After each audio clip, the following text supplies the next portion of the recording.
Let me tell you about the most satisfying 30 seconds of my entire adult life.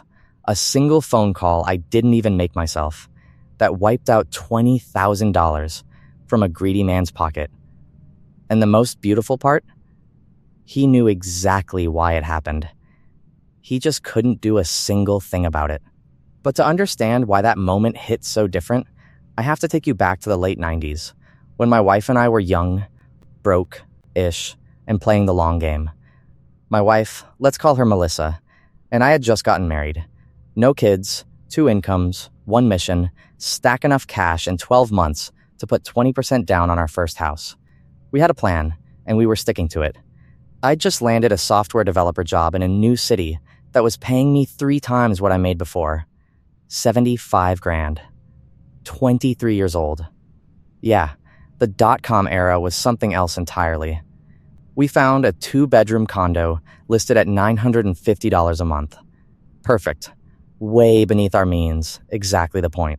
The landlord was a real estate agent named, and I'm changing this to protect the story, not the man. Let's call him Hank. Thin guy, gray hair, dry as a saltine, 0 sense of humor. The first thing he told us, before hello was even out of his mouth, was that the garbage disposal was not his responsibility under any circumstances. Not covered, not maintained, not his problem. Okay, Hank, good talk. He looked us over like we were puppies at a shelter, young, harmless, low risk. He wanted us as tenants. And then he saw the rental application. Software developer, $75,000 annually. He counted it. Read it again. And then, I kid you not, he muttered under his breath 6 times, "I can't believe how much money you make." I told him straight up, we're saving for a house. 1 year, maybe a couple extra months after the lease. Then we're gone. Could we go month to month if needed? Hank looked me dead in the eye and said, "Absolutely. No problem at all. I should have gotten that in writing. I didn't. That's on me." The year flew by. We saved like monks. Melissa and I found a house, signed the papers, and then hit a snag. Closing was pushed back 2 months past our lease end date. No big deal, right? Hank literally promised us month to month would be fine. I called him. He was warm on the phone. "Not a problem, I'll send over an extension." The envelope showed up 3 days later. I opened it. $500 rent increase. $950 a month just became $4,450. A 52% jump. For 2 months. On a place we'd kept spotless for a full year without a single complaint. I called him immediately. "Hank, what is this? That's more than my new mortgage is going to cost me." He didn't even flinch. Cool as ice. Condescending as a DMV clerk on a Friday afternoon. It's what the market supports. I'd be losing money renting it for less. I pushed back. I laid out every reasonable argument a person could make. He didn't care. He knew we were 2 months from a closing date. He knew we couldn't walk away. He knew we could technically afford it. And he was going to squeeze every dollar he could from the young couple who made too much money for his comfort. Then came the line. The line I never, ever forgot. You don't have to like it. You just have to pay it. Click. Melissa and I looked at every angle trying to get out of it. Storage units, crashing with friends, anything. It just wasn't logistically possible. So, I wrote the check. Then, I wrote another one the next month. And when we moved out, I left that condo absolutely immaculate. Clean enough to eat off the floor. Hank still kept $300 of our security deposit. Cleaning fees. Wear and tear. Whatever he could pin on paper. In my head, he'd robbed us of $1,200 and walked away grinning. The kicker? About 2 weeks after we moved out, I saw his rental listing in the paper. You know what he was asking? $75 more than our original rent. Not $500 more. $75. The apartment sat empty. He had to drop it again. All that greed, and the place sat vacant while I fumed from across town. I let it go, eventually. I had a house, a life, a baby on the way. Some people just get away with it, you know? Or so I thought. Fast forward 5 years. .com bubbles burst, but I've survived it. New baby, good house, same company. One ordinary Tuesday morning, I'm walking through the office when I hear a coworker, senior dev, solid guy, name's Phil, talking to the guy at the front desk. Hey, if a Hank Wazowski stops by, just send him back to me. I stopped walking. My stomach dropped straight through the floor. There is absolutely no way. That name. In this building. After 5 years, I walked over to Phil trying to keep my voice steady. Phil, how do you know that name? Phil explains Hank is his real estate agent.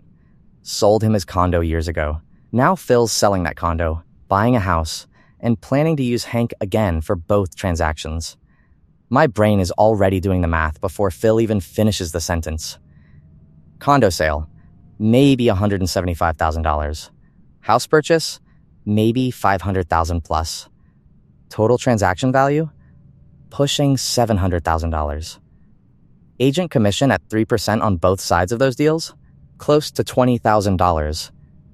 And then the front door of our office opened. In walked Hank. Same gray hair, same no-nonsense posture, carrying a folder of papers, moving like a man who's about to collect a very easy payday. He didn't recognize me. Phil introduced us. I watched the moment Hank's eyes landed on my face. I watched him search. And then, I watched it click. My wife and I were your tenants on street. Remember? The software developer saving for a house. Turns out, this is where I work. Right here, with Phil. The color didn't drain from his face exactly, but something shifted behind his eyes. He recovered fast, shook my hand, said of course he remembered, asked how we were doing. Oh, we're great, I said. Phil mentioned you're handling both his sale and his purchase. Let's see, that's probably $650. Maybe $700,000 in total transactions. 3% on both sides. You're looking at what, around 20 grand? Not bad for a few months' work. Hank's jaw didn't drop. But it wanted to. Phil was staring at me like I'd just started speaking in tongues. Hank deflected, told Phil to return the paperwork quickly, shook hands, and moved toward the exit. Fast. Great seeing you again, Hank, I called after him. The door was still swinging shut when I said, just loud enough, Phil. Don't sign anything yet. I've got a story for you. I told Phil everything. The rent. The promises. The $500 ambush. The security deposit shakedown. The ads in the paper dropping back to normal price after we were gone. And I finished with those words. You don't have to like it. You just have to pay it. Phil was quiet for a second. Then, I totally see him doing exactly that. Another pause. What a complete and total yeah. There's no way I can use this guy now. And then Phil's face did something beautiful. He got a little smile. What do you want me to say when I fire him, Phil? Is. My guy. We sat there for 20 minutes and scripted it out. Every beat, every pause, every line. The next day, Phil made the call with me standing directly behind him, listening to every word. Hi, Hank. It's Phil.